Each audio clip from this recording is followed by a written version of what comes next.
नमस्कार दोस्तों, MK Hindi story में आपका स्वागत है। आज की कहानी है मेरी चाँद।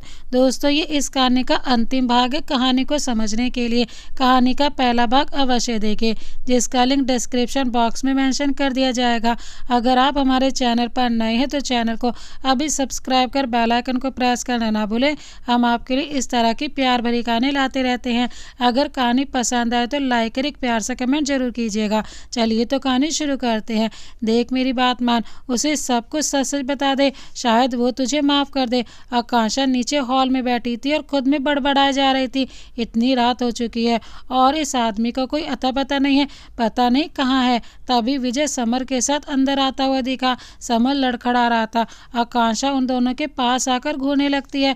विजय घबरा कर, भाभी आप इसे संभालिए, मैं चलता हूँ। विजय तुरंत वहां से भाग जाता है। आकांक्षा संभाल कर समर को कमरे में ले आती है, फिर उसे बेड पर बैठाकर, कितनी पी है तुमने? अच्छा, आरुष आज माँ के पास सोया है, वरना अपने बाप को ऐसे नशे में धुत देकर उस पर क्या असर पड़ता। समर को लेटाकर पहले शूज उतारती है, फिर जैकेट। जैसे उठकर जाने वाली होती है, समर उसका हाथ पकड़कर खींच लेता है। अगले ही पल आकांक्षा उसके बाहों में होती है। आकांक्षा झटपटाने की कोशिश करती है तो समर उसे पलटकर नीचे दबा देता है। आकांक्षा घबराते हुए, क्या कर रहे हो समर, प्लीज छोड़ो मुझे। समर मदहोश सा उसे देख रहा था। आगे बढ़कर उसका माथा चूम लेता है, फिर आंखें उसके बाद लबों की तरफ बढ़ने लगता है। आकांक्षा की फिर घबराई सी आवाज आती है, समर प्लीज। आगे के शब्द उसके मुंह में रह गए। समर उसके लबों को कैद कर चुका था। जब सांसें उखड़ने लगी तो समर अलग हुआ। आकांक्षा का चेहरा आंसुओं से भीगा हुआ था। एक नज़र आकांक्षा को देखकर समर अपना चेहरा उसके गले में छिपा लेता है। तभी एक आवाज आई, आई लव यू आकांक्षा। उस आवाज पर वो जमी सी रह गई। समर धीरे धीरे गहरी नींद में जा चुका था। होश आते ही समर को हटाने की बहुत कोशिश की, लेकिन हटा नहीं पाई। कुछ देर बाद वो भी सो जाती है। अगली सुबह पहले समर की नींद खुली। आकांक्षा को इतने करीब देखकर वो हैरान सा रह गया, फिर धीरे से अलग होकर बाथरूम चला गया। नवीन जी लिविंग रूम में कोई फाइल देख रहे थे, तभी समर आता हुआ दिखा। नवीन जी, जान सकता हूँ कल रात कहाँ थे? आकांक्षा तुम्हारा वेट कर रही थी, विजय के घर रुका था, इसीलिए नशे में धुत थे। आगे से ध्यान रखूंगा पापा, कल के लिए आई एम सॉरी। तुम्हारे लिए यही अच्छा होगा। आकांक्षा शॉवर के नीचे खड़ी थी और समर के बातों के बारे में सोच रही थी। कुछ देर बाद वो तैयार होकर नीचे आ गई। किचन में जाकर देखा तो वंदना जी सर्वेंट के साथ मिलकर नाश्ता रेडी कर रही थी। आकांक्षा शर्मिंदगी से, सॉरी माँ, आज थोड़ा लेट हो गया। वंदना जी ट्रे पकड़ते हुए, कोई बात नहीं बेटा, चलो नाश्ता कर लो। आकांक्षा उनसे ट्रे लेते हुए, आप चलिए मैं लेकर आती हूँ। डाइनिंग टेबल पर सब मौजूद थे। आरुष भी रेडी था। आकांक्षा ब्रेड पर जैम लगाते हुए, आज आपको किसने रेडी किया? आरुष मुस्कुराकर, दादी ने। वंदना जी आरुष से, बेटा पास्ता लो। माँ, आरुष पास्ता नहीं खाता, इनफैक्ट बहुत सी चीज़ें हैं जो ये पसंद नहीं करता। इसे तो मैगी भी पसंद नहीं है, सब्जी और फल खाने में भी बहुत नखरे करता है। आकांक्षा ने अपनी परेशानी बताई। फिर ये लड़का खाता क्या है? सब कुछ डांटते हुए खिलाना पड़ता है, बहुत बदमाश है ये लड़का। नाश्ता करके आकांक्षा कमरे में चली जाती है। बैग लेकर निकल ही रही थी कि तभी समर आ गया। आकांक्षा जाने लगी तो समर ने रोकते हुए कहा, बात करनी है तुमसे।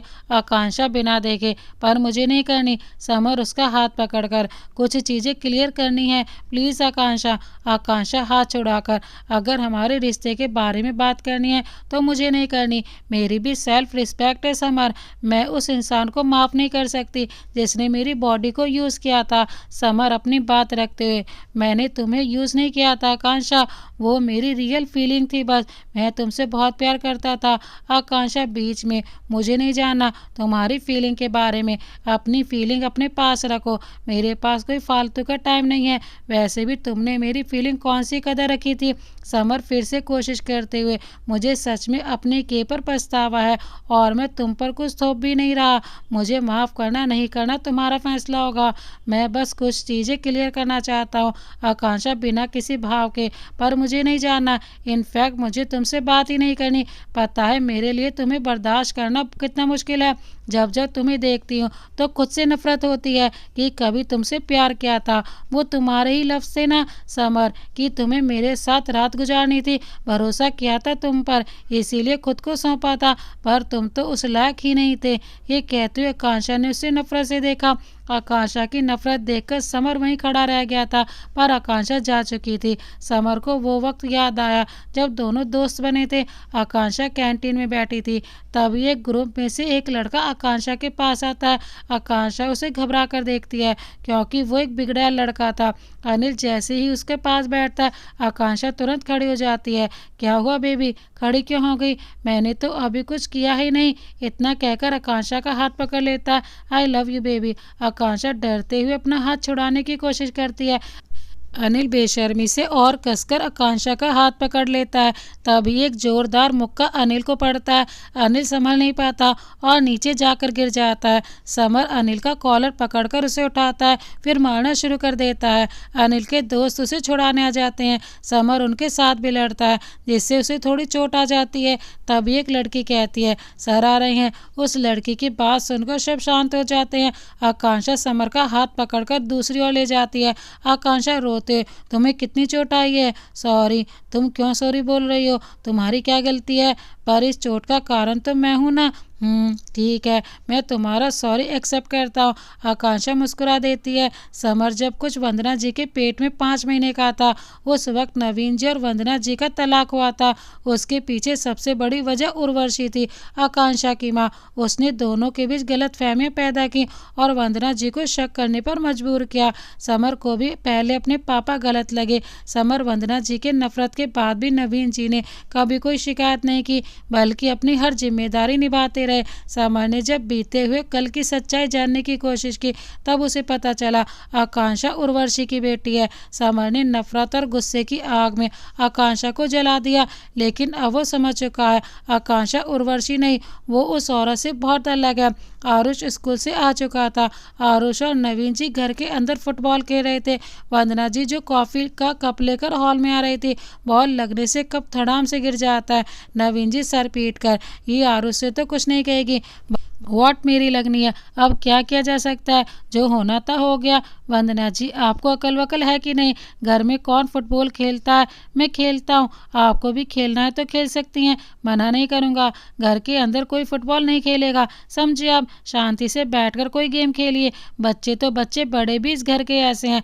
आरुष मासूमियत से, लेकिन दादी बाहर तो धूप है, हम खेलेंगे कैसे? वंदना जी समझाते, फुटबॉल शाम को खेल लेना, अभी कोई इंडोर गेम खेल लो, जैसे लूडो या फिर वीडियो गेम खेल लो बेटा। नवीन जी आरुष से, आरुष आपकी दादी ठीक कह रही हैं, चलो हम वीडियो गेम खेलते हैं। रात का वक्त, डिनर का समर बैग पैक कर रहा था। कल उसे बिजनेस मीटिंग के लिए इंदौर जाना था। वो खामोशी से अपना काम कर रहा था। तभी आकांक्षा आरुष को लेकर अंदर आए। आकांक्षा ने देखा पूरे बेड पर कपड़े फैले हुए थे। आकांक्षा हल्के गुस्से से, ये सब क्या है समर? समर परेशानी से, मुझे नहीं आता सामान पैक करना, तो वो माँ करती थी, इसीलिए ये सब हो गया। आकांक्षा उसे साइड करते, हटो मैं करती हूँ, वरना तो पूरी रात निकाल दोगे, हमें सोना भी है।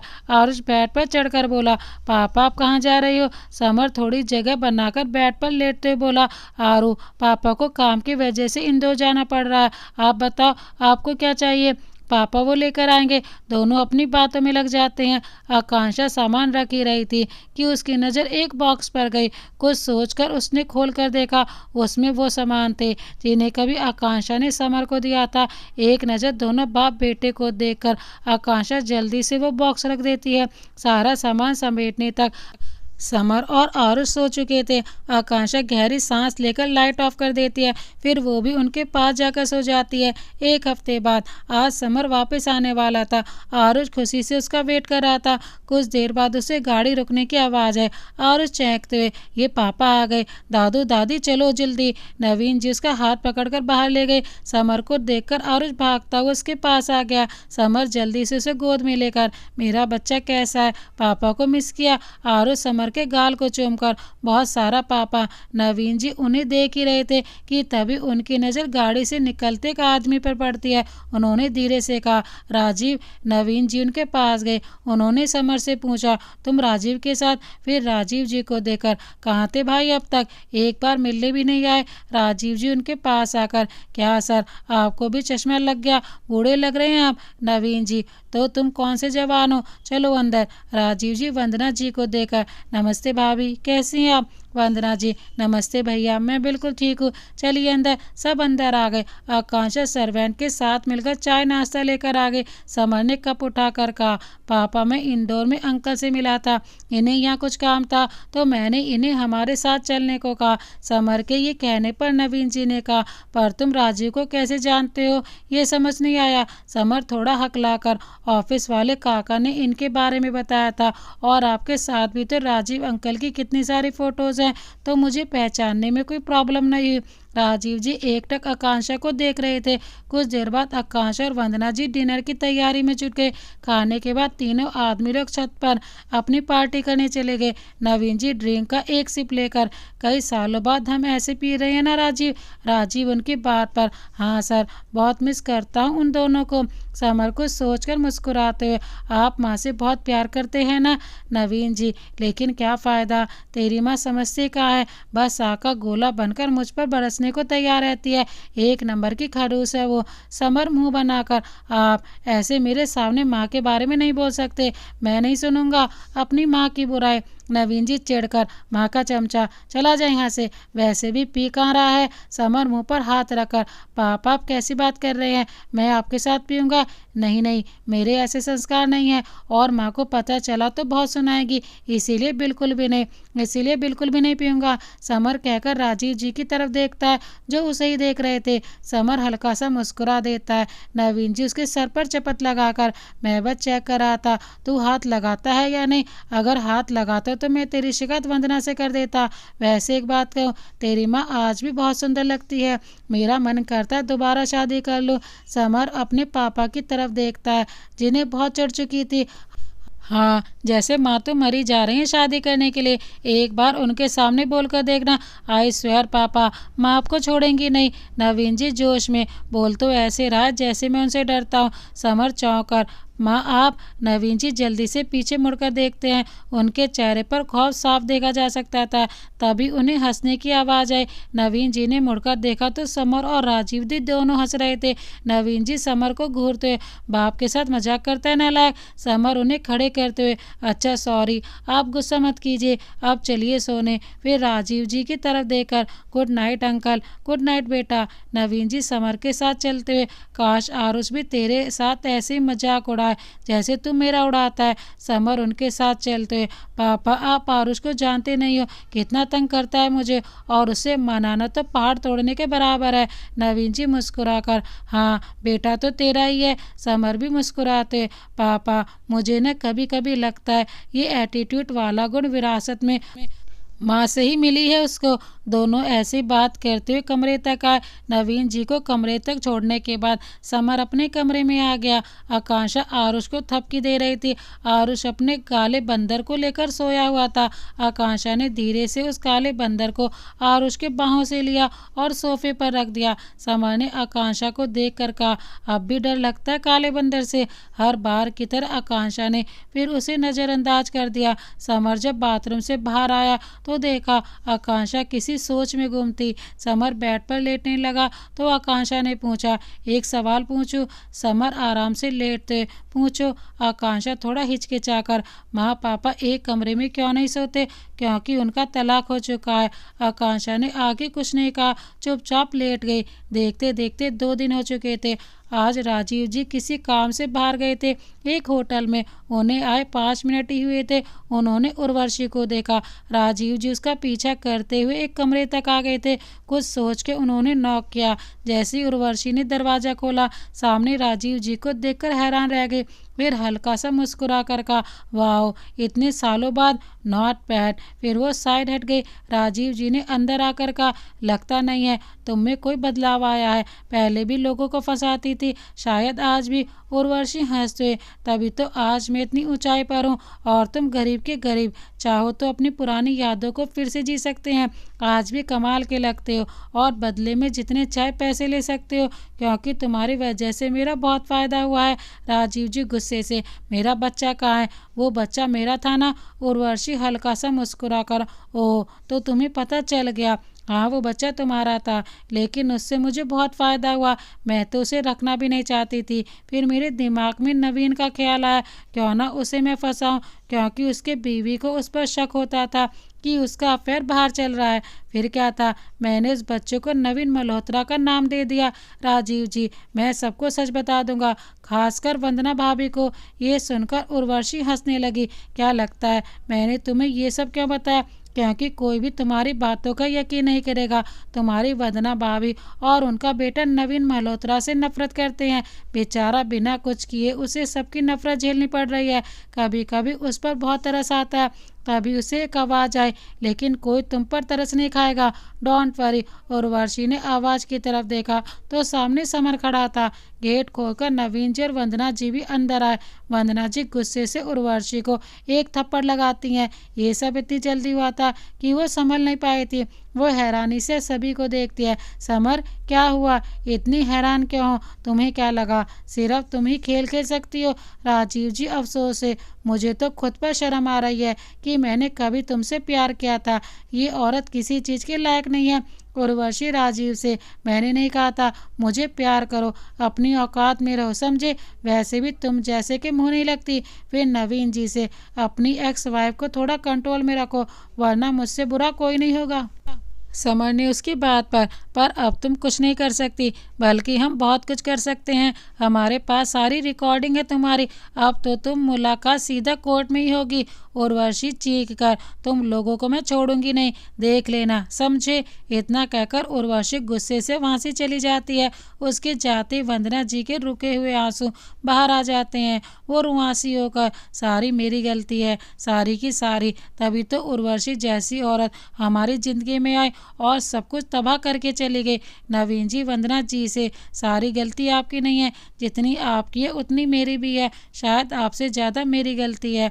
आपको शक हुआ क्योंकि मैंने वजह दी थी, देर रात तक घर आना, आपके फ़ोन कॉल्स को इग्नोर करना, कभी बैठ के आपसे बात नहीं की थी, ना ही कभी आपको अहमियत दी। आपके जाने के बाद समझ आया आप मेरे लिए और हमारे घर के लिए क्या हैं। मुझे माफ़ कर दो वंदु। समर और राजीव जी कब के बाहर आ चुके थे। वंदना जी ने कहा, आप क्यों माफ़ी मांग रहे हैं? माफ़ी तो मुझे मांगनी चाहिए, बहुत दिल दुखाया है ना आपका। वंदना जी के आंसू पहुँचते नवीन जी ने कहा, दिल तो आपका भी बहुत दुखा है, क्या मैं तुम्हें गले लगा सकता हूँ? वंदना जी बिना कुछ कहे खुद ही नवीन जी के सीने से लग जाती हैं। रात का समय, डिनर का वक्त, नवीन जी ने इतना सारा खाना देकर कहा, वंदना जी हमें नहीं पता था आप खुश होने पर इतना कुछ बनाती हैं। अगर ऐसा है तो हम आपको हर रोज़ खुश रखा करेंगे और आप हमारे मन को। वैसे सबसे पहले तो मैं खीर खाऊंगा। वंदना जी ने सर्व करते हुए कहा, सब आपके लिए ही है, थोड़ा धीरज रखिए, खीर भी मिलेगा। समर आरुष से, देखा बेटू, आपकी दादी हमें कैसे भूल गई। दादी हम दोनों से प्यार नहीं करती, बस आपके दादू से प्यार करती हैं। आरुष ने पूछा, दादी आप प्यार नहीं करती मुझसे? वंदना जी प्यार से उसके सर पर हाथ रखते हुए, नहीं बेटा, मैं सबसे ज़्यादा प्यार तो आपसे करती हूँ, आप तो जान हो मेरी। आकांक्षा जो कुछ नहीं जानती थी वो कंफ्यूज थी ये सब देखकर, लेकिन खुश थी। डिनर का सभी कमरे में आ गए थे। इतने सालों बाद वंदना जी और नवीन जी एक साथ एक कमरे में थे। दोनों के चेहरे पर अलग ही चमक थी। वंदना जी ने अफसोस से कहा, एक गलत फहमी की वजह से हमने बहुत कुछ मिस कर दिया। समर ने भी बहुत कुछ झेला है हमारी वजह से, हमने उसे भी बहुत हर्ट किया। उनकी बात पर नवीन जी ने कहा, देखो वंदु, जो बीत चुका है हम उसका तो कुछ नहीं कर सकते, पर जो हमारे पास है उसे जी सकते हैं। और प्लीज़ खुद को दोष देना बंद करो, एक हाथ से ताली नहीं बजती, गलती हमारी थी। ओके। वंदना जी कुछ सोचकर, वैसे आपने मुझे वंदु क्यों कहा? नवीन जी शरारत से, अब इस उम्र में तुम्हें स्वीट हार्ट या जान नहीं बुला सकता ना, तो सोचा प्यार से तुम्हारा निकनेम रखूं। क्यों तुम्हें अच्छा नहीं लगा? वंदना जी मुंह बनाकर, बच्चों के सामने कैसा लगेगा? कोई जरूरत नहीं है निकनेम रखने की, मैं तो बोलूँगा, बस बात खत्म। इतना कहकर वो लेट गए। वंदना जी ने भी लेटते धीरे से कहा, जिद्दी कहीं के। नवीन जी ने उन्हें अपने पास खींच लिया तो वंदू ने भी अपना सर उनके सीने पर रख दिया। दोनों के दिल में काफ़ी सुकून था और एक दूसरे के लिए प्यार भी। आकांक्षा बालकनी में सोफे पर बैठी थी। कुछ देर बाद वहाँ समर आया। समर की आवाज़ पर वो चौंक उठी। मुझे तुम्हें कुछ बताना है, बहुत इम्पोर्टेंट है। आकांक्षा ने उसकी तरफ देखा, वो सीरियस दिख रहा था। बोलो। समर उसके पास बैठकर, तुम्हारी माँ उर्वशी मेरे माँ पापा के तलाक का कारण थी। आकांक्षा नासमझी से, क्या मतलब? मैं समझी नहीं। समर नफरत और गुस्से से, उस औरत ने सबसे कहा था कि उनके पेट में पलने वाला बच्चा मतलब तुम, नवीन मल्होत्रा का है। ये सुनते आकांक्षा एक पल के लिए जम सी गई। उसे समझ नहीं आ रहा था कैसे रिएक्ट करे। तभी उसे समर की आवाज़ सुनाई दी, पर यह झूठ है। मैंने खुद अपना और तुम्हारा डीएनए चेक करवाया था और वो नॉट मैच था। आकांक्षा ने समर की आंखों में देखकर पूछा, मेरी लाइफ में क्यों आए थे? सब कुछ नाटक था। समर उसकी आंखों में देखकर, उस समय मैं उर्वशी का पता लगाने की कोशिश कर रहा था, क्योंकि मैं खुद सारी सच्चाई पता लगाना चाहता था। तब मुझे तुम्हारे बारे में पता चला। आकांक्षा ने आगे कुछ नहीं कहा। नमी छिपाने के लिए चेहरा फेर लेती है। समर उसका चेहरा दोनों हाथों से पकड़, तब में और अब में बहुत अंतर है आकांक्षा। पता है उस वक्त परेशानी क्या थी? मैं एक्सेप्ट नहीं कर पा रहा था कि तुम उस औरत की बेटी हो जिसने मेरी माँ का घर तोड़ा था, जिसकी वजह से मेरी माँ को ना जाने कितनी तकलीफ उठानी पड़ी। मैं नहीं कर पा रहा था एक्सेप्ट यार, पर अब मैं कर चुका हूँ। सच में आरुष की कसम, आई प्रॉमिस तुम्हें कभी कोई तकलीफ नहीं दूंगा, because I love you. Akanksha summer का हाथ अपने चेहरे से हटाकर खड़ी हो जाती है। समर आकांक्षा के कंधे पर हाथ रखकर, जानना नहीं चाहोगे तुम्हारे पापा कौन है?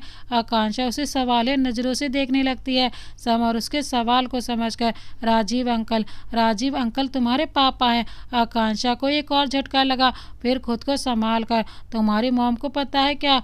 क्या वो सच्चा मेरी सच्चाई जानती है? समर एक गहरी सांस लेकर, अच्छा होगा वो ना जाने, एक बार फिर हमारी फैमिली टूट जाएगी, जो मैं नहीं चाहता। तुम उन्हें धोखा दे रही हो? नहीं, बस अपनी फैमिली को टूटने से बचा रहा हूँ। सुबह का वक्त, आकांक्षा किचन में आ गई थी चाय और नाश्ता बनाने। तभी एक सर्वेंट ने आकर कहा कि राजीव जी उसे बुला रहे हैं। आकांक्षा हिम्मत कर उनके कमरे में जाती है, जहाँ राजीव जी शांति से सोफे पर बैठे थे। आकांक्षा को दरवाजे पर खड़ा देखकर उन्होंने कहा, अंदर आ जाओ। आकांक्षा आकर उनके पास बैठ गई। राजीव जी अफसोस से, समर ने तुम्हें सब बता दिया होगा, मैं सच में नहीं जानता था। अगर थोड़ा सा भी अंदाजा होता तो मैं कभी तुम्हें उस औरत के पास नहीं छोड़ता। सॉरी बेटा, मैं इतना तो अच्छे से जानता हूँ, वो औरत तुम्हारे साथ भी अच्छी नहीं होगी, बल्कि वो किसी के साथ अच्छी नहीं हो सकती। बीते बातों को याद करके आकांक्षा की आंखें नम हो जाती है। उसने भरे गले से कहा, ठीक कहा आपने, मुझे कभी उनसे माँ का प्यार नहीं मिला। वो तो मुझे एक यूजलेस लड़की समझती थी और मैं आपसे नाराज़ नहीं हूँ। थैंक यू बेटा, तुमने मुझे समझा। एंड सॉरी मैं तुम्हारा कन्यादान नहीं कर पाया। आकांक्षा चाहे जो भी हो, तुम मेरी बेटी हो। मैं जल्दी अपने परिवार वालों से बात कर लूँगा। मैं कल वापस जा रहा हूँ। फ़ोन पर बात करती रहना, मुझे अच्छा लगेगा। फिर सर पर हाथ रखकर, खुश रहना बेटा। And thank you. आरुष बहुत प्यारा है, मुझे तो यकीन नहीं हो रहा मैं नाना बन गया। कभी उसके साथ घर आना और रहकर जाना। उनकी बात पर आकांक्षा मुस्कुरा देती है। इतना बड़ा धोखा? इस आवाज़ पर दोनों ने पलट कर देखा तो दरवाजे पर वंदना जी खड़ी थी, जो बेहद गुस्से से आकांक्षा को घूर रही थी। अगले ही पल वंदना जी आकांक्षा के पास आकर थप्पड़ जड़ देती हैं। आकांक्षा गाल पर हाथ रखकर नम आंखों से उन्हें देखती है। राजीव जी कुछ बोलने की कोशिश करते हैं। भाभी। वंदना जी उन्हें नज़रअंदाज कर आकांक्षा का हाथ पकड़कर बाहर ले जाती है। आकांक्षा को हॉल में लाकर, निकलो यहाँ से अभी इसी वक्त। हमारी ज़िंदगी तो बर्बाद कर चुकी हो, अब मेरे बेटे की करना चाहती हो। वंदना जी की आवाज़ पर समर और नवीन जी भी बाहर आ चुके थे। समर जल्दी से उनके पास आकर, क्या हुआ माँ, आप इतना क्यों गुस्सा कर रही हो आकांक्षा पर? समर, ये लड़की अब इस घर में नहीं रहेगी, जानते हो, ये उस उर्वशी की बेटी है। मैं जानता था माँ। वंदना जी हैरानगी से, तुम जानते थे, फिर भी इस लड़की से प्यार किया? समर अब तक की सारी कहानी बता देता है जो उसने आकांक्षा के साथ किया था। वंदना जी आकांक्षा को घूरते हुए, मैं कुछ नहीं जानती। जानती, इस लड़की को अभी यहाँ से निकालो। समर आकांक्षा का हाथ पकड़कर, फिर मैं भी इस घर में नहीं रुकूंगा। आकांक्षा की तरफ उंगली पॉइंट करके, वंदना जी, इस जैसी लड़की के लिए तुम अपनी माँ को छोड़ोगे? नहीं माँ, आप गलत समझ रही हैं। मैं आप दोनों में से किसी को नहीं छोड़ सकता। मुझे बस इतना बताओ, इस लड़की को छोड़ोगे या नहीं? मैं ऐसा नहीं कर सकता। सॉरी माँ। ठीक है, कहकर वंदना जी गुस्से से वहाँ से चली जाती हैं। नवीन जी सख्ती से, तुमने ठीक नहीं किया समर, जबकि तुम सब कुछ अच्छे से जानते थे। हमें तुमसे ऐसी उम्मीद नहीं थी। नवीन जी भी वहाँ से चले गए। आकांक्षा को समझ नहीं आया तो वो किचन में चली आई।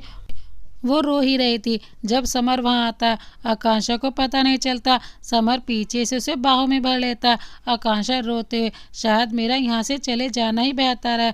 वक्त सब कुछ ठीक कर देता है और माँ को भी वक्त चाहिए। फिर आकांक्षा को अपनी तरफ घुमाकर उसका चेहरा देखने लगता है। आकांक्षा का गाल सहलाते हुए, ज़्यादा दर्द हो रहा है? रुको, आइस क्यूब लगाता हूँ। नहीं, तुम बस आरुष को तैयार कर दो, तब तक मैं नाश्ता तैयार करती हूँ। समर जाने लगता है, फिर रुककर वापस आता है। आकांक्षा उसे ही देख रही थी। समर उसके गाल को चूम लेता है। आकांक्षा का ऑफिस। आकांक्षा चुपचाप बैठी थी, शायद कहीं खोई हुई थी। तभी उसका फ़ोन बजता है। आकांक्षा फ़ोन उठाकर, हाँ बोलो। दूसरी तरफ से, नीचे आओ, तुम्हारा वेट कर रहा हूँ। आकांक्षा नीचे आकर देखती है तो वहाँ समर खड़ा था। आकांक्षा समर को अपने साथ अपने कैबिन में ले है। आकांक्षा सोफे पर बैठते हुए, तुम्हें ये सब करने की क्या ज़रूरत थी? समर खाना निकालते हुए, क्योंकि तुम्हें मैं अच्छे से जानता हूँ। परेशानी में खाना ना खाना तुम्हारी पुरानी आदत है, मुझे अच्छे से पता है। तुम खाना नहीं खाती हो जब भी परेशान होती हो। समर उसकी तरफ निवाला बढ़ा देता है। आकांक्षा चुपचाप खा लेती है। समर मुस्कुराकर, लगता है अब नाराज़ नहीं हो। आकांक्षा उसका इशारा समझकर, जब नाराज़गी की कोई वजह ही नहीं है तो क्या नाराज़गी? तुम्हारी जगह कोई और भी होता तो वही करता जो तुमने किया, शायद मैं भी। पर मैंने तुम्हें हर्ट तो क्या है ना। इट्स ओके समर, मैं समझ चुकी हूँ कि तुम मुझे इतनी नफरत क्यों करते हो। पहले भी कहा है आकांक्षा, मैं बस नाराज़ था। तुमसे नफरत मैंने कभी नहीं की, या शायद कर ही नहीं पाया। आकांक्षा बात को बदलते हुए, तुम सिर्फ पनीर डिश क्यों लाए? यहाँ सिर्फ पनीर ही पनीर दिख रहा है। शाही पनीर, मटर पनीर, इतना ही नहीं, मिक्स्ड वेजिटेबल में भी पनीर है। समर हंसते हुए, क्योंकि तुम्हें पनीर पसंद है। आकांक्षा हल्का सा मुस्कुरा देती है। दूसरी तरफ नवीन जी और राजीव जी आमने सामने बैठे थे। राजीव जी उनसे, मैं कल वापस जा रहा हूँ सर। कुछ देर राजीव जी फिर बोले, समझता हूँ जो कुछ भी हुआ उसके बाद आकांक्षा को अपनाना आप सबके लिए कितना मुश्किल होगा, पर हो सके तो उसे समझने की कोशिश जरूर कीजिएगा। नवीन जी दूसरी तरफ देखते हुए, इतनी जल्दी हम सब कुछ नहीं भूल सकते। अब समझा समर, तुम्हें क्यों लाया था। राजीव जी उन्हें सब बताने लगते हैं। एक औरत ने गेट खोला जो वंदना जी की उम्र की थी। समर उन्हें देखकर, जी मुझे मिस्टर राजीव गुप्ता से मिलना है, वो घर पर हैं क्या? वो औरत साइड हटकर, जी वो घर पर ही हैं, आइए अंदर। राजीव जी समर को देखकर, जी आप कौन? पहचाना नहीं। समर थोड़ा हिचकिचाकर, जी मैं समर मल्होत्रा, मिस्टर नवीन मल्होत्रा का बेटा। आप उनके मैनेजर थे ना? राजीव जी चश्मा लगाकर, अच्छा तुम सर के बेटे हो, आओ बेटा बैठो। कैसे आना हुआ बताओ? समर ने कहा, जी अंकल आपसे कुछ बात करनी है, थोड़ा पर्सनल है, क्या हम अकेले में बात कर सकते हैं? राजीव जी खड़े होकर, आओ मेरे साथ। राजीव जी नीचे बने कमरे के अंदर चले जाते हैं। उनके पीछे पीछे समर भी चला जाता है। अंदर कर समर ने पूछा, आप उर्वशी त्रिपाठी को जानते हैं जो मेरे पापा की पीए थी? राजीव जी हल्के गुस्से से, वो औरत ठीक नहीं है, तुम उसके बारे में क्यों पूछ रहे हो? समर शांति से, ये बात हम अच्छे से जानते हैं अंकल, उसने पापा पे आरोप लगाया था कि उनका और पापा का अफेयर है। अंकल आप बताइए, क्या सच में पापा माँ को धोखा दे रहे थे? नहीं, ये झूठ है बेटा, सारू ऐसे आदमी नहीं है। उन्हें बस उर्वशी से हमदर्दी थी, क्योंकि वो हमेशा हमारे सामने रोती रहती थी। सर ने तो कभी उसे आंख उठाकर भी नहीं देखा था। फिर ये सब कैसे हुए? पक्का उस औरत ने कोई चाल चली होगी। अंकल क्या आप ये सब मेरी माँ के सामने बोल सकते हैं? Please uncle. समर को लौटते हुए देर रात हो चुकी थी। आकांक्षा उसका वेट कर रही थी। समर उसे जागता देखकर अब तक सोई नहीं, बताया तो था आने में देर हो जाएगी। आकांक्षा उठते हुए, तुम हाथ मुंह धो लो, मैं खाना गर्म करती हूँ। कुछ देर बाद समर चेंज करके आया। समर 2 प्लेट देकर, तुमने अब तक खाना नहीं खाया, भूख नहीं लगी थी? दोनों बैठकर खाना खाने लगते हैं। समर खाते उसे ही देख रहा था, वो भी बहुत प्यार से। समर कुर्सी खींचकर थोड़ा पास आ जाता है। आकांक्षा सब महसूस कर भी अनजान बनी रहती है। सब समेटने के बाद जैसे ही आकांक्षा कमरे से बाहर आती है, समर उसे बाहों में उठा लेता है। आकांक्षा चौंक कर, ये क्या कर रहे हो समर? समर मुस्कुराकर अपनी बीवी से प्यार, आकांक्षा को बिस्तर पर आराम से लेटाकर उसका माथा चूम लेता है। आकांक्षा एक एहसास के साथ अपनी आंखें बंद कर लेती है। समर उसकी आंखों में देखकर, सब ठीक हो जाएगा, वक्त धीरे धीरे सब ठीक कर देता है, इसीलिए ज़्यादा मत सोचना। आकांक्षा के सर सहलाने पर समर अपनी साइड जाकर लेट जाता है। अगले दिन आकांक्षा जल्दी नाश्ता तैयार कर देती है ताकि वंदना जी से सामना ना हो। कल से वंदना जी से बच रही थी। आकांक्षा जब कमरे में आई तो समर उठ चुका था। वो अपने कपड़े निकाला था। आकांक्षा उससे, समर आरुष अपने साथ नहला दो, उसे अभी उठाती हूँ। आरुष, आरुष उठो बेटा।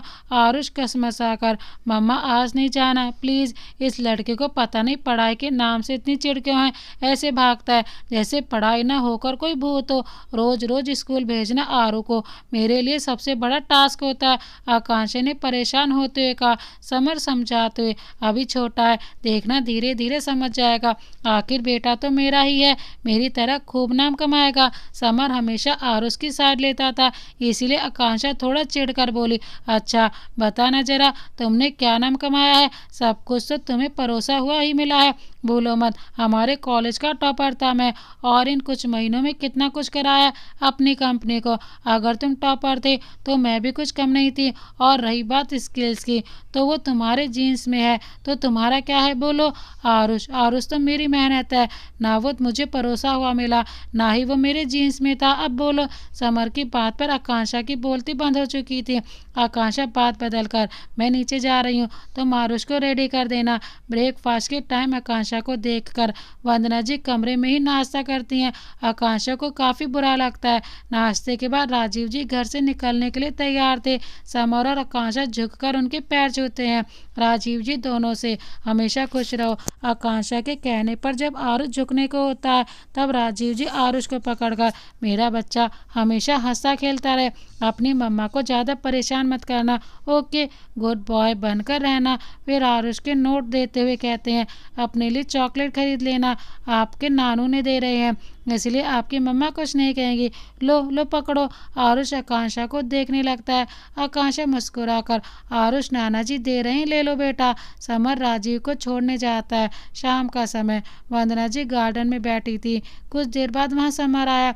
वंदना जी एक नज़र उसे देखकर, उस लड़की के बारे में बात करनी है तो मुझे नहीं सुननी।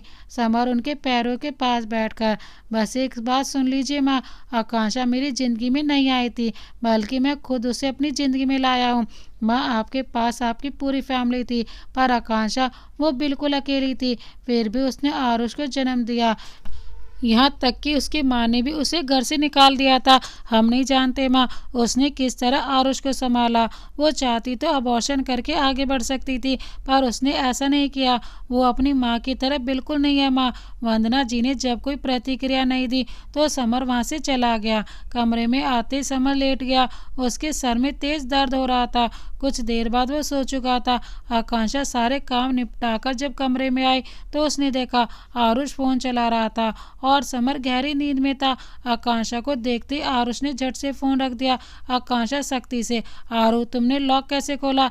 आपके पापा के फ़ोन पर लॉक था ना, बताओ कैसे खोला? आरुष ने समर की एक उंगली पकड़ी, फिर उसे फ़ोन के स्क्रीन पर लगाया, जिससे फ़ोन तुरंत खुल गया। आकांक्षा घूर कर, इतना दिमाग काश तुम अपनी पढ़ाई में भी लगाते तो मुझे ज़्यादा खुशी होती। पता नहीं ये लड़का किस पर गया है, मैं तो बचपन में ऐसी बिल्कुल नहीं थी और मुझे नहीं लगता समर भी ऐसा होगा, इतना तो उसे जानती हूँ। चलो अपने पापा को उठाओ। कहकर आकांक्षा बाथरूम चली गई। उसके जाते आरुष समर के पीठ पर चढ़कर बैठ गया, क्योंकि समर पेट के बल लेटा हुआ था। फिर उसने कान के पास जाकर बोला, पापा उठो, पापा पापा। समर नींद में धीरे से बोला, आरुष प्लीज सोने दो बच्चा। पर आरुष काम आने वाला था। वो अब समर के कान में चिल्लाने लगा। आखिरकार समर को उठना पड़ा। तब तक आकांक्षा भी बाहर आ चुकी थी। समर चिढ़कर, यार तुमने इसे क्या खाकर पैदा किया था जो ये ऐसा है। आकांक्षा अफसोस से, काश मुझे पता होता। चलो फ्रेश हो जाओ, फिर हम डिनर करेंगे। समर फ्रेश होकर आया और आरुष को गोद में लेकर बोला, चलो यार मुझे बहुत भूख लगी है।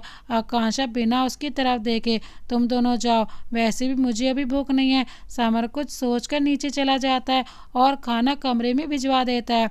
कुछ देर बाद जब समर आया तो उसे आकांक्षा बालकनी में देखी। आकांक्षा वहीं खोई थी। समर उसके पास आकर, सोच रहा था यहाँ तुम्हारा कमरा बना दूं, क्या कहती हो।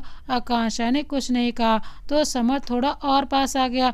आकांक्षा का चेहरा आंसुओं से भीगा हुआ था। समर उसका चेहरा अपनी ओर करके, क्यों खुद को तकलीफ दे रही हो, क्योंकि सबकी तकलीफ की वजह मैं हूँ। आकांक्षा की आंखों में आंसू थे। आकांक्षा को समर गले से लगाकर, कुछ चीज़ें हमारे हाथों में नहीं होती आकांक्षा, उसे किस्मत और भगवान पर छोड़ देना चाहिए। मेरे साथ ही ऐसा क्यों हुआ समर, क्या मैं इतनी बुरी हूँ। सब मुझसे नफरत करते हैं, शायद मैं किसी के प्यार के लायक नहीं हूँ, तभी तो सब मुझे छोड़ देते हैं, जैसे तुमने मुझे छोड़ दिया था। कोई तुमसे नफरत नहीं करता, कोई तुमसे कैसे नफरत कर सकता है। आकांक्षा तुम इतनी अच्छी हो जो हो, अगर तुम बुरी होती तो क्या मिताली माँ तुम्हें इतना प्यार करती, क्या राजीव अंकल तुम्हें अपनाते। फिर आकांक्षा का चेहरा दोनों हाथों में लेकर, क्या मैं तुमसे प्यार करता। तुम बहुत अच्छी हो यार, बहुत अच्छी, तुमसे अच्छी लड़की मुझे मिल ही नहीं सकती। आई लव यू सो मच यार। आकांक्षा उसके चेहरे को देखती रहती है। क्यों समर, आखिर क्यों मुझे छोड़कर चले गए थे। कितनी अकेली हो चुकी थी मैं। तुम्हें जरा सा भी तरस नहीं आया था जब मैं तुम्हारे सामने रो रही थी, गिड़गिड़ा रही थी। हाँ बोलो, तुम बहुत बुरे हो summer, I hate you. Akanksha summer से शिकायत कर रही थी। समर प्यार से, बट आई लव यू, मैं तुम्हें कभी माफ़ नहीं करूँगी। आकांक्षा इस तरह बहुत प्यारी लग रही थी। आकांक्षा की आंखें रोने के कारण लाल हो चुकी थी। आकांक्षा की आंखों से लगातार आंसू बह रहे थे। समर जल्दी दोनों के बीच की दूरियां मिटाकर आकांक्षा के लबों को कैद कर लेता, बहुत प्यार से उसे किस कर रहा था, शायद उसे अपने एहसास बता रहा था। दोनों कब बेड तक आ जाते हैं पता ही नहीं चलता। समर जैसे अपनी शर्ट उतार कर उसकी ओर बढ़ता, आकांक्षा शर्म से अपना चेहरा फेर लेती है। समर उसके नेक पर अपने होंठ रख देता है। आज समर दोनों के बीच की में जो दूरियां थी वो पूरी तरह मिटा देता है। अगले दिन सुबह का वक्त, आकांक्षा ने धीरे से अपनी आंखें खोली। उसने समर की साइड देखा तो बेड खाली था। कुछ पल के लिए वो घबरा सी गई थी, फिर खुद को संभाल कर उठी और बाथरूम की ओर बढ़ गई। तैयार होकर किचन में गई। समर नाश्ता रेडी कर रहा था। आकांक्षा मुस्कुराकर, क्या बना रही हो। अरे समर, मैं तुमसे बात कर रही हूँ, क्या बना रहे हो तुम। समर भी मुस्कुराकर, सिर्फ पराठा ही बनाना आता है, बस वही बना रहा हूँ, मुझे उठाया क्यों नहीं। अब तुम इतने सुकून से सो रही थी तो मन नहीं किया कि मैं तुम्हें उठाऊं या फिर तुम्हें परेशान करूं। आरुष कहाँ है, माँ पापा के पास है क्या। बहुत जल्दी पूछ लिया तुमने, रात में तो बस बच्चों का बाप याद आ रहा था। समर डोंट टीस मी। समर मुस्कुराकर, अच्छा ठीक है, गुस्सा मत करो, दोनों मिलकर नाश्ता लगाते हैं। तब तक सब रेडी होकर नीचे आ जाते हैं। वंदना जी को देखकर आकांक्षा जाने को होती है तो समर उसका हाथ पकड़ लेता है और आकांक्षा को इशारे से मना कर देता है। वंदना जी ने कुछ रिएक्ट नहीं किया तो आकांक्षा भी शांति से बैठ गई। आज संडे था तो सब घर पर ही थे। समर आकांक्षा और आरुष को लेकर मिताली जी के घर पर जाता है।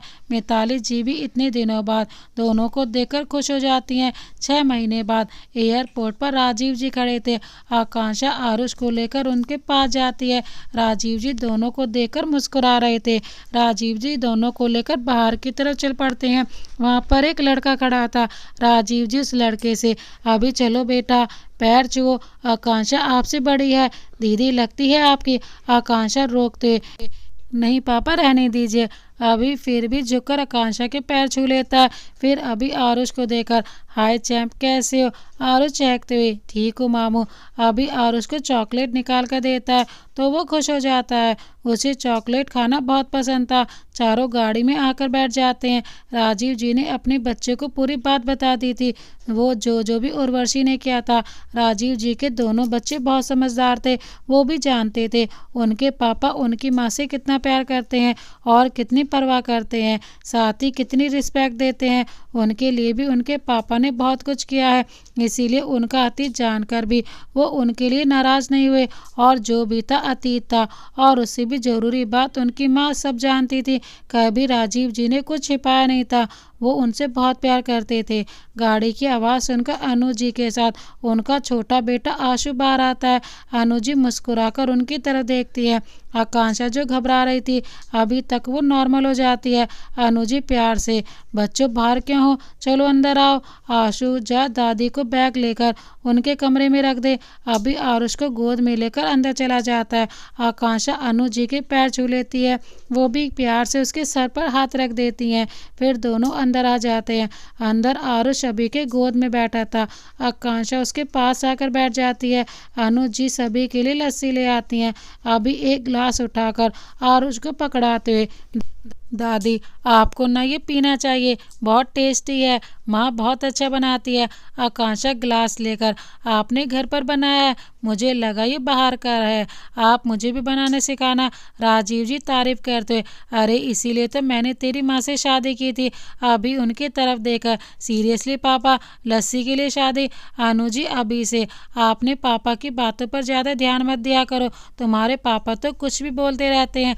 आकांक्षा जाओ बेटा फ्रेश हो जाओ, फिर हम सब खाना खाएंगे। लेकिन आशु कहाँ रह गया? आशु ने उतरते हुए कहा, लो माँ आ गया, बोलो क्या बात है? बात तो कुछ नहीं है, ले लस्सी पी ले, मैंने तेरे लिए बनाई है। आकांक्षा आरुष को लेकर कमरे में चले गए। पहले आरुष के कपड़े चेंज करवाए, फिर खुद ने चेंज किया। चेंज करके दोनों नीचे आ गए। अनु जी ने खाना लगाते हुए कहा, आओ बेटा बैठो, खाना लग गया, सभी खाना खा लो।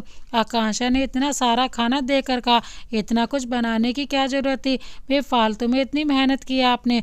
अनु जी मुस्कुराकर, अकेले मेरी मेहनत नहीं है बेटा, बल्कि हम चारों की है। आकांक्षा हैरानी से, मतलब पापा और इनको खाना बनाना आता है? आशु राइस प्लेट में रखते हुए, हमें सब ट्रेनिंग दी गई है दीदी, खाना बनाने से लेकर कपड़े धोने तक। शादी के बाद मेरी बीवी मुझसे बहुत खुश रहा करेगी। अभी उसके सर पर चपत लगाकर सारे काम तो मुझसे कराता है, और देखो कैसे खुद की तारीफ कर रहा है। आशु मुंह बनाकर, भाई आप जब देखो तब बड़े होने का फ़ायदा उठाते रहते हो, ऐसे ही सब हंसी मजाक करते हुए खाना खाते हैं यहाँ रहते हुए। आकांक्षा को 1 हफ्ता हो चुका था। वहीं दूसरी तरफ समर बड़ा बेचैन था आकांक्षा को देखने के लिए। समर ने सोचा क्यों ना आकांक्षा से मिलने जाया जाए। राजीव जी के घर के नीचे खड़ा समर आकांक्षा को फ़ोन मिलाता है, पर आकांक्षा उठाती नहीं है। कुछ सोचकर समर खुद से कहता है, फ़ोन नहीं उठा रही तो क्या हुआ, मैं चढ़कर चला जाऊंगा, अपनी बीवी के लिए इतना तो कर ही सकता हूँ। तभी पीछे से किसी की आवाज़ आती है, चढ़कर जाने का सोच रहे हो? समर ने ख्यालों में खोए हुए कहा, हाँ सोच तो यही रहा हूँ। तभी उसे कुछ एहसास होता है और वो पीछे मुड़कर देखता है जहाँ आशु और अभी खड़े थे। अभी ने कहा, आप गेट से भी तो जा सकते हैं, चढ़ने की क्या ज़रूरत है, काफ़ी रात हो चुकी है, ऐसे में मैं किसी को परेशान नहीं करना चाहता था।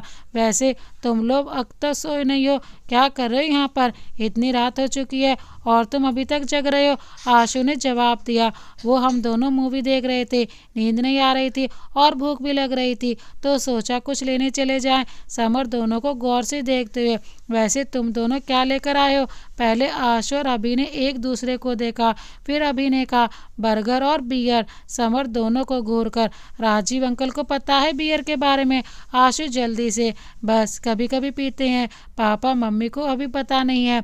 समर ने दोनों को देखकर कहा, ठीक है तुम दोनों मुझे अंदर जाने दो और मैं किसी को कुछ नहीं बताऊंगा, और हाँ थोड़ी बियर मेरे लिए भी रखना।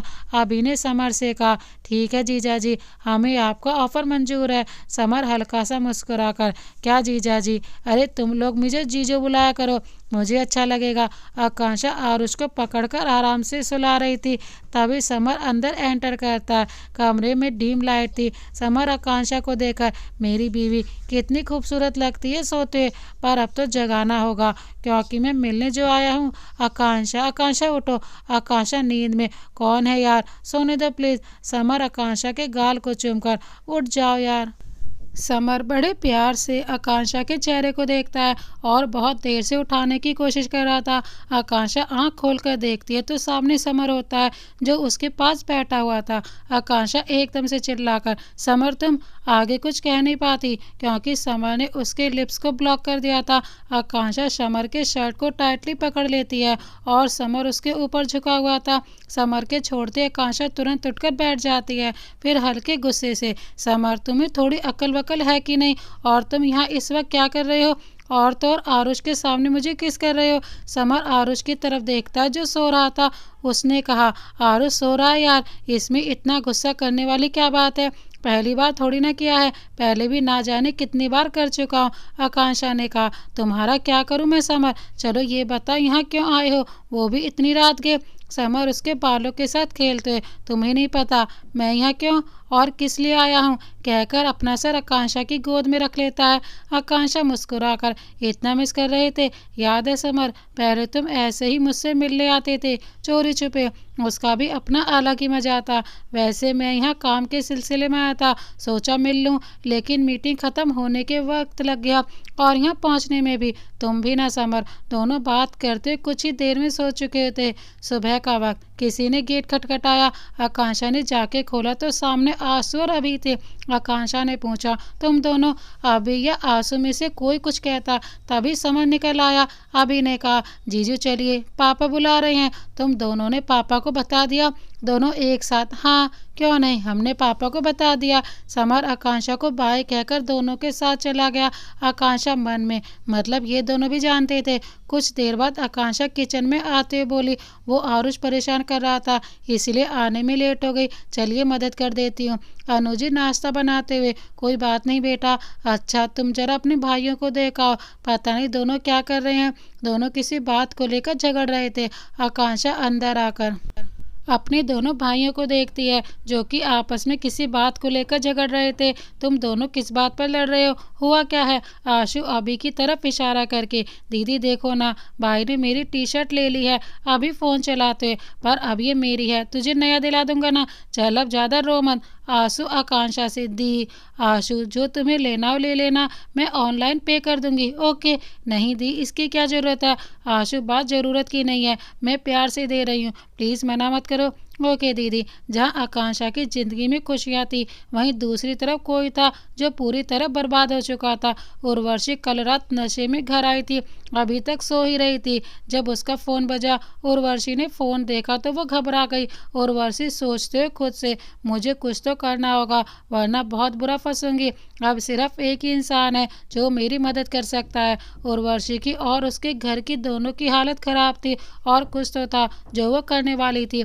आकांक्षा को यहाँ रहते हुए 1 हफ्ता हो गया था। समर का भी काम लगभग पूरा हो चुका था तो दोनों वापस मुंबई आ गए थे।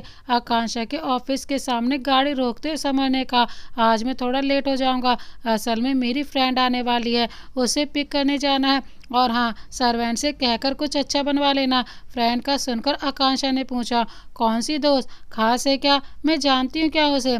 समर, तुम नहीं जानती उसे, अमेरिका में हम दोस्त बने थे, अच्छी है, मिलकर तुम्हें अच्छा लगेगा। आकांक्षा मन में, इतने दिन हो गए साथ में, एक बार भी अपनी इस फ्रेंड के बारे में तो नहीं बताया, यहाँ तक कि कभी जिक्र भी नहीं किया। आकांक्षा को खोया हुआ देखकर समर ने उसे हिलाते हुए कहा, अरे आकांक्षा, कहाँ खो गई तुम, कहाँ हो, ऑफिस नहीं जाना क्या? आकांक्षा बाहर निकलते हुए बाय बोलकर चली जाती है। समर खुद से, क्या हो गया इस लड़की को, कहाँ खोई है? ऑफिस आने के बाद आकांक्षा काम के चक्कर में समर की बात भूल चुकी थी। शाम को जब घर लौटी तो देखा वंदना जी नौकरों से कुछ कह रही थी। कमरा अच्छे से साफ कर दिया ना, कोई कमी नहीं रहनी चाहिए। इरा बेटा पहली बार हमारे घर आ रही है, मैं नहीं चाहती उसे कोई कमी लगे, तुम सब समझ गए ना? अब जाके आकांक्षा को समर की बात याद आई। कुछ देर बाद आकांक्षा फ्रेश होकर नीचे आई। वंदना जी और एक सर्वेंट खाना बनाने में लगे थे। आकांक्षा भी उनकी मदद करने किचन में चली गई और उनकी मदद करने लगी। अब वंदना जी आकांक्षा के साथ नॉर्मली रहती थी। सब तैयार होने के बाद आकांक्षा कमरे में आ गई, फिर खुद को शीशे में देखने लगी, फिर कुछ सोच के उसने लिपस्टिक लगाई, आंखों में काजल लगाया, फिर अपने बाल ठीक किए। आकांक्षा ने आज मैरून रंग का फ्रॉक सूट पहना था। इस रंग में वो बहुत खूबसूरत दिख रही थी। 10 बजे के आसपास ईरा के साथ समर घर पहुंचा। आकांक्षा को छोड़कर सभी हॉल में ही मौजूद थे। ईरा ने समर के माँ पापा को नमस्ते किया, फिर उसकी नज़र आरुष पर गई जो टुकुर टुकुर उसे ही देख रहा था। ईरा मुस्कुराकर, हेलो बेबी, आप तो बहुत क्यूट हो। आरुष मुंह फुलाकर, मैं बेबी नहीं हूँ, आरुष हूँ। ईरा प्यार से आरुष के गाल खींचकर, समर तुम्हारा बेटा सच में बहुत प्यारा है, बहुत ही क्यूट है, बिल्कुल तुम्हारी तरह। समर आरुष से, आरु जाओ मम्मा को बुला लाओ। समर की बात मानकर आरुष तुरंत चला जाता है। आकांक्षा जब नीचे आई सभी बातचीत कर रहे थे और समर कुछ ज़्यादा मुस्कुरा रहा था। आकांक्षा आरुष को लेकर समर के पास बैठ जाती है। समर ने दोनों को मिलवाया, फिर थोड़ी देर बाद खाना खाने बैठ गए। समर खुद ही ईरा को सर्व करता है, पूरे वक्त उसके साथ लगा रहता है, आकांक्षा की तरफ एक बार भी नहीं देखता। आकांक्षा मन ही मन कुढ़ रही थी। डिनर करने के बाद समर ईरा को कमरे तक छोड़ने जाते हैं। आकांक्षा ने आरुष को सुला दिया था, अब वो चेंज करके बैठी थी। आकांक्षा गेट की तरफ देखते हुए, छोड़ने गया है या घर बसाने गया है, आखिर कर क्या रहा है इतनी देर से। आकांक्षा मुंह फुलाकर लेट जाती है। कुछ देर बाद समर अंदर आता है। फ्रेश होने के बाद दोनों माँ बेटे के बीच जाकर लेट जाता है। समर को महसूस कर आकांक्षा तुरंत करवट बदल लेती है। समर धीरे से, जानता हूँ सोई नहीं हो। आकांक्षा पलट कर, क्यों आए वापस, वहीं रुक जाते, इतनी देर से आए हो। समर उसे छेड़ते हुए, मेरी दोस्त से जलन हो रही है, मुझे बातों में उलझा रहे हो, मुझे नहीं बात करनी तुमसे, आई हेट यू। इससे पहले कि आकांक्षा करवट बदलती, समर झट से उसके ऊपर आ जाता है। आकांक्षा उसे घूर कर देख रही थी। आकांक्षा को उसके ऊपर बहुत गुस्सा भी आ रहा था। समर प्यार से उसे निहारते हुए, नाराज हो। आकांक्षा चिढ़कर, तुमने एक बार भी मेरी तरफ नहीं देखा, क्या वो इतनी खास है? समर, तुमसे ज़्यादा नहीं, she is only my friend but you are my love. कहने के बाद समर उसके होठों को अपने होठों में कैद कर लेता है। पहले तो आकांक्षा थोड़ा कसमसाती है, फिर वो भी धीरे धीरे उसे किस करने लगती है। कुछ देर बाद दोनों अलग होते हैं। दोनों ही लंबी लंबी सांसें ले रहे थे। आकांक्षा ने धीरे से कहा, समर हटो ऊपर से, आरुष है। समर एक नज़र आरुष को देकर, पर वो अभी सो रहा है। आकांक्षा सख्ती से, समर। इस बार समर हट जाता है। दोनों ही कुछ देर बाद सो जाते हैं। अगली सुबह जब समर की आंख खुली तो उसने देखा दोनों माँ बेटे उसे पकड़कर सो रहे थे। समर दोनों को और अच्छे से पकड़कर दोबारा सो जाता है। आरुष को रेडी करके आकांक्षा नीचे ले आई। उसका मुंह फूला हुआ था। आज वो स्कूल जाना नहीं चाहता था। आकांक्षा ने जबरदस्ती उसे तैयार कर दिया था। रोज रोज आरुष के नखरे रहते थे स्कूल जाने के लिए, लेकिन आकांक्षा उसकी बात नहीं मानती थी। ईरा ने उसकी लाल आंखों को देखकर कहा, क्या हुआ बेबी, आप रो क्यों रहे हो? आरुष, मुझे स्कूल नहीं जाना। ईरा ने मुस्कुरा कर कहा, अच्छे बच्चे ऐसे रोते नहीं हैं, आप तो गुड बॉय हो ना। स्कूल से आने के बाद हम वीडियो गेम खेलेंगे। ओके ओके आंटी, और मुझे चॉकलेट भी चाहिए। ईरा ने हाँ में गर्दन हिला दी। कुछ देर बाद सबने नाश्ता किया। आज समर को कुछ काम था तो वो ऑफिस के लिए जल्दी निकल गया। आकांक्षा ने आरुष का टिफिन उसके बैग में रखते हुए कहा, तुम्हारे फेवरेट कुकीज़ रखे हैं इसमें, सबसे शेयर करके खाना, और विनती है बेटा किसी से भी लड़ाई मत करना। आकांक्षा ने अपना बैग लिया और आरुष को लेकर निकल गई। आज वो ड्राइविंग कर रही थी। आरुष का मुंह अभी भी फूला हुआ था। आकांक्षा ने गहरी सांस लेकर कहा, लंच में आज हम पिज़्ज़ा खाएंगे, ठीक है, तुम्हें पसंद है ना? आरुष ने मुस्कुरा कर कहा, बर्गर और कोल्ड ड्रिंक भी मम्मा, तुम्हारा पेट तो इत्तू सा छोटा सा है, सब खा लोगे? आरुष ने अपने पेट को देखकर कहा, हाँ मम्मा मैं खा लूँगा, मेरा पेट अंदर से बहुत बड़ा है, आपको नहीं पता। आकांक्षा आगे कुछ कहती, उससे पहले किसी ने उसे टॉय कवर किया। उसने नोटिस किया पीछे भी एक गाड़ी है। तभी उसे एक आवाज़ आई, शायद गाड़ी के टायर पर गोली मारी गई थी। ये सोच के आकांक्षा ने जैसे तैसे गाड़ी रोकी। गाड़ी रोकते वो आरुष को छिपाने लगी। एक आदमी ने आके उसके गाड़ी का शीशा तोड़ा और आरुष को उठा लिया। आरुष रो रहा था। आकांक्षा जल्दी से बाहर निकली। वो कुछ करती उससे पहले किसी ने उसके सर पर जोर से गन मारा। वो वहीं बेहोश हो गई। कुछ देर बाद जब आकांक्षा को होश आया, उसे लगा जैसे कि वो कोई सपना देख रही थी। उसने तुरंत समर को कॉल लगाया। समर ने जैसे ही फ़ोन उठाया, उसे आकांक्षा की रोती हुई आवाज़ सुनाई दी। समर ने घबराते हुए कहा, क्या हुआ आकांक्षा, तुम रो क्यों रही हो? क्या हुआ है, मुझे जल्दी बताओ। आकांक्षा रोते हुए, समर मुझे कुछ नहीं समझ नहीं आ रहा। कुछ लोग आए और हमारे बच्चे को ले गए। समर हमारा आरुष। समर जल्दी से कुर्सी से उठकर, तुम वहीं रुको, मैं बस आया। समर जितनी जल्दी पहुंच सकता था उतनी जल्दी आकांक्षा के पास पहुंचा। उसका रो रो के बुरा हाल हो चुका था।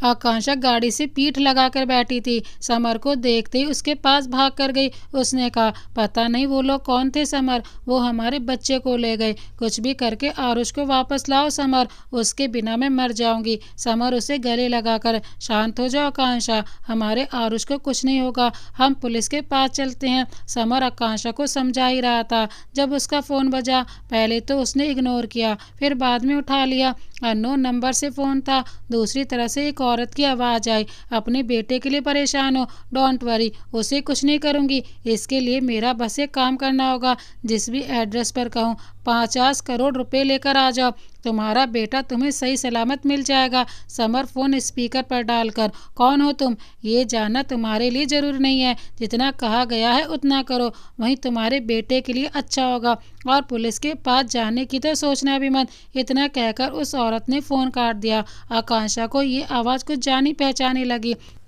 उसने कुछ पल सोच के कहा, ये आवाज़ तो मॉम की है, वो ऐसा कर सकती हैं, पैसों के लिए अपने नाती को किडनैप कर लिया, इतनी गिर जाएंगी, मैंने कभी सपने में भी नहीं सोचा था। समर गुस्से से, वो पहले से ही गिरी हुई हैं, उस घटिया औरत से और क्या उम्मीद लगा सकती हो तुम। मुझे तो पहले ही समझ आना चाहिए था कि ये उर्वशी का ही काम है। दोनों गाड़ी में बैठ के घर के लिए निकल गए। रास्ते में समर ने विजय को कॉल करके सब बता दिया। विजय पुलिस में था। जब दोनों घर के अंदर गए तो वंदना जी ने उन्हें देखकर कहा, तुम दोनों इस वक्त यहाँ क्या कर रहे हो? आकांक्षा, तुम्हारी हालत ऐसे कैसी हो गई? क्या हुआ बेटा, परेशान हो क्या तुम? कुछ हुआ है क्या, मुझे बताओ। समर ने पूरी बात अपनी मॉम को बता दी। नवीन जी ने गुस्से से कहा, ये औरत ना जाने और कितना गिरेगी, हमें शांति से जीने नहीं दे रही है। आकांक्षा, फिक्र मत करो, उस औरत को जितने पैसे चाहिए उसके मुंह पर फेंक कर आना समर, और उससे बढ़कर हमारे लिए कुछ भी नहीं है। पैसे तो हम जब चाहे तब कमा सकते हैं समर, बस उसके अगले फ़ोन का इंतज़ार है, फिर पता चलेगा पैसे लेकर कहाँ जाना है। 3 घंटे बाद उसका फ़ोन आया और वर्षी ने कहा, अब तक तो पैसे रेडी हो गए होंगे, ज़्यादा होशियारी मत करना वरना तुम्हारा बेटा काम से जाएगा। एड्रेस सेंड कर रही हूँ, बिना पुलिस के चुपचाप आना। आकांक्षा ने कहा, मैं भी चलूँगी। समर उसे समझाते हुए, नहीं आकांक्षा, तुम्हारा जाना सेफ नहीं है, आई प्रॉमिस मैं आरुष को सही सलामत लेकर आऊँगा, अपना ध्यान रखना। समर जिस एड्रेस पर पहुंचा वो जगह पूरी खंडर थी। समर बैग लेकर आगे बढ़ा। वह चारों तरफ देख रहा था। कुछ दूरी पर उसे एक औरत नजर आई जो कुछ गुंडों के साथ खड़ी थी। समर उस औरत को देखकर पहचान चुका था कि यह उर्वशी ही है। उर्वशी ने चेहरा छिपा रखा था। समर बैग लेकर उनके पास गया। उर्वशी के इशारे पर एक आदमी ने आगे बढ़कर कहा, पूरे पैसे हैं ना? समर ने हाँ में गर्दन हिला दी। समर, तुम्हारे पैसे मिल गए ना? मुझे मेरा बेटा दो। इतनी जल्दी भी क्या है, आराम से घर जाओ, तुम्हारा बेटा तुम्हें मिल जाएगा, ये पूरे पैसे हैं, प्लीज़। और उसको कुछ नहीं होना चाहिए। आज से पहले समर ने इतना बेबस कभी अपने आप को महसूस नहीं किया था। उसे डर था कहीं आरुष को उर्वशी कुछ कर ना दे। अभी भी आरुष उसके कैद में था और वो उनकी बात मानने के अलावा कुछ कर भी नहीं सकता था। डोंट वरी, तुम्हारा बेटा सही सलामत तुम्हारे पास होगा, अब तुम घर जाओ। समर पैसे देके घर जा रहा था जब रास्ते में आकांक्षा का कॉल आया। उसने फ़ोन उठाकर कहा, हाँ आकांक्षा। समर, आरुष के गार्ड अंकल का कॉल आया था, हमारा बच्चा वहीं है, तुम जल्दी से जाकर उसे ले आओ। समर ने गाड़ी मोड़ते हुए कहा, चिंता मत करो आकांक्षा, मैं अभी जा रहा हूँ, तुम बिल्कुल बेफिक्र रहो, मैं आरुष को लेकर ही घर आऊँगा। कुछ देर बाद समर ने गाड़ी स्कूल के सामने रोकी। समर को देखकर आरुष भागते हुए उसके पास आया। समर ने झट से उसे सीने से लगा लिया। आरुष ने रोते हुए कहा, पापा आप कहाँ थे? पापा आपको ढूंढने गए थे बेटा, आप ठीक हो ना? समर ने काफ़ी देर तक उसे सीने से लगाए रखा। जब दोनों घर पहुंचे तो सबसे पहले आकांक्षा ने उन्हें देखा। वो भागते हुए उनके पास गए और आरुष को अपने सीने लगा लिया। आरुष ने भी उसे कसकर पकड़ लिया था। आकांक्षा बुरी तरह रो पड़ी थी। आकांक्षा ने उसे ठीक से देखते हुए कहा, आरू आपको कहीं लगी तो नहीं बेटा? उन लोगों ने आपके साथ कुछ किया क्या? मम्मा को बताओ। नहीं नहीं मम्मा, मैं बिल्कुल ठीक हूँ। उसकी बात सुनकर अब जाके आकांक्षा ने राहत की सांस ली थी। नवीन जी और वंदना जी ने भी उसे सीने से लगाया था। आरू को सभी बहुत प्यार करते थे। आकांक्षा ने जल्दी से किचन की तरफ जाते हुए कहा, आपको भूख लगी होगी ना, मैंने घर पर ब्रेड पिज्ज़ा बनाया है, आपका फेवरेट। आकांक्षा एक प्लेट में सबके लिए ब्रेड पिज्ज़ा और जूस ले आई और आरुष के लिए चॉकलेट मिल्क। आकांक्षा अपने हाथों से उसे खिलाने लगी। उसने सबकी तरफ देख कर कहा, आप सबके लिए भी है, आरुष अकेला इतना सारा नहीं खा सकता, आप सब भी तो सुबह से भूखे हैं, आपने भी सुबह से कुछ नहीं खाया है, खा लीजिए, खाना बस बनाने वाला है। उसकी बात सुनकर सबने एक एक ब्रेड पिज्ज़ा उठा लिया। सच में सबको बहुत भूख लगी थी। समर खुद भी खा रहा था और आकांक्षा को भी खिला रहा था। कुछ देर बाद खाना तैयार था। सब डाइनिंग टेबल पर बैठे थे, सिवाय समर को छोड़कर। वो कोई ज़रूरी बात कर रहा था फ़ोन पर। दूसरी तरफ की बात सुनकर समर ने कहा, विजय चाहे जो हो जाए, वो औरत बचनी ही नहीं चाहिए।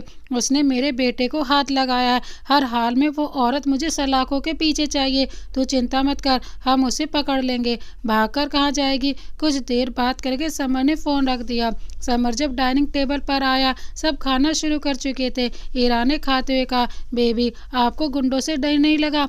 और उसने कहा, मैं स्ट्रांग बॉय हूँ आंटी, मैं किसी से नहीं डरता, गुंडों से भी नहीं। आपको पता है उनके पास गन भी थी और वो अंकल टीवी पर आने वाले विलेन जैसे थे। मैं एक बार नहीं रोया, मैं जानता था मेरे पापा जरूर आएंगे। उसकी बात पर सब ध्यान से सुन रहे थे और मुस्कुरा भी रहे थे। 2 महीने बाद आकांक्षा और समर आरुष के पास बैठे थे। समर ने खुश होकर कहा, पता है बेटू, आप बहुत जल्द बड़े भाई बनने वाले हो। मैं और आप उसके साथ बहुत खेलेंगे, मम्मा का भी ध्यान रखेंगे। ओके, मुझे बड़ा भाई नहीं बनना पापा, मुझे कोई भाई या बहन नहीं चाहिए।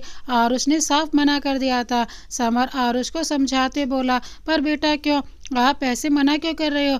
आप उसके साथ रोज खेलना। आरुष खड़े होकर, नहीं, आप सिर्फ उससे प्यार करोगे, मुझसे नहीं। मैंने देखा है टीवी में, छोटा बेबी के आने के बाद बड़े बेबी से कोई प्यार नहीं करता। समर एक बार फिर से समझाते हुए, आरुष ऐसा नहीं है बेटा, मम्मा पापा छोटे बेबी के आने के बाद भी आपसे बहुत प्यार करेंगे। आकांक्षा उसका साथ देते हुए, आरुष मम्मा सबसे ज़्यादा प्यार आपसे करती है और आपसे ही करेंगी। आरुष ने दोनों में से किसी की नहीं सुनी और वहाँ से चला गया। आकांक्षा ने चिंता से कहा, ये क्या हो गया समर, मुझे तो लगा था आरुष खुश होगा, लेकिन यहाँ तो उल्टा हो गया। डोंट वरी यार, सभी बच्चे ऐसे ही रिएक्ट करते हैं, लेकिन हम दोनों अपने दोनों बच्चों को बराबर प्यार देंगे। आरुष को कभी अकेलापन महसूस नहीं होने देंगे। देखना, वो एक बहुत अच्छा बड़ा भाई बने, लेकिन वो इतनी जल्दी मानेगा नहीं, बहुत जिद्दी है वो। हम मना लेंगे, बेटा तो हमारा ही है। समर ने धीरे से कहा। पेट सहलाते हुए कहा, रात का वक्त, समर और नवीन जी पैक लगा रहे थे। नवीन जी ने खोए हुए कहा, तू कितनी जल्दी बड़ा हो गया समर, यकीन नहीं आ रहा, अब तो तू 2 बच्चों का बाप बनने वाला है। समर ने कहा, कभी कभी सोचता हूँ पापा, काश मेरा भी कोई भाई या बहन होता। इस मामले में आपसे बहुत शिकायतें हैं मेरी। नवीन जी ने गुस्से से कहा, ये सब उस घटिया औरत के वजह से हुआ, नहीं तो कम से कम मेरे 3-4 बच्चे होते। वैसे मैं सोच रहा हूँ तेरी माँ को कहीं घुमाने ले आऊँ, कैसा लगा मेरा ख्याल? वैसे भी मैं उसे कहीं घुमाने नहीं लेकर गया था, हमेशा काम में बिजी रहा। समर ने छेड़ते हुए कहा, इस उम्र में आपको माँ के साथ हनीमून पर जाना है? नॉट बैड पापा। नवीन जी ने तुरंत समर के सर पर एक चांटा मारा। समर मुंह बनाकर, क्या कर रहे पापा, सर पर चांटा नहीं मारते, बुद्धि कम हो जाती है। फिर उनसे गिलास छीनकर, थोड़ा कम पीजिए, याद है ना माँ आपके कमरे में रहती हैं। समय अपनी रफ्तार से गुजरने लगा। सब आकांक्षा की प्रेगनेंसी से खुश थे। एक सुबह समर को एक कॉल आया, वो जल्दबाजी में कहीं निकल गया। देर तक वो वापस लौटा था। उसके बैठते ही वंदना जी ने पूछा, क्या हुआ समर, कहाँ गए थे बिना बताए? समर ने आकांक्षा को देखा, जो उसे ही देख रही थी और उसके कुछ सुनने का इंतजार कर रही थी। समर ने कहा, वो उर्वशी का एक्सीडेंट हो गया है, उसकी पूरी बॉडी जल चुकी है, वो अभी हॉस्पिटल में है। डॉक्टर ने साफ कह दिया है कि वो ठीक नहीं हो सकती, उसकी हालत बहुत ख़राब है। ये सब सुनते हुए आकांक्षा की बॉडी काँप रही थी। उसने धीरे से कहा, क्या मैं एक बार उनसे मिल सकती हूँ? उसकी बात पर वंदना जी ने तुरंत कहा, नहीं, इस हालत में तुम्हारा वहाँ जाना ठीक नहीं है, बच्चे पर बुरा असर पड़ सकता है। आकांक्षा ने कुछ नहीं कहा, लेकिन समर उसकी हालत समझ सकता था। उर्वशी लास्ट स्टेज पर थी और वो आकांक्षा की माँ थी। चाहे लाख नाराजगी हो, बच्चा अपने माँ बाप से आखिरी समय में तो जरूर मिलता है।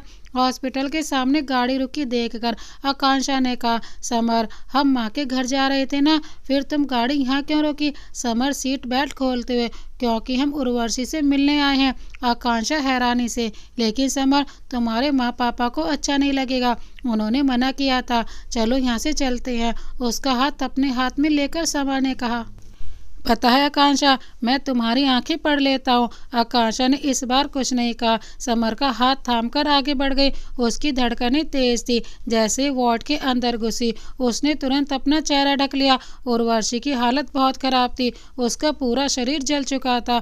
वो बहुत दर्द में थी। आकांक्षा को घबराता देखकर समर ने उसे सीने से लगा लिया। समर उसका सर सहलाते हुए, रिलैक्स, जाओ मिलो उससे। आकांक्षा ने धीरे धीरे उर्वशी की तरफ कदम बढ़ाया।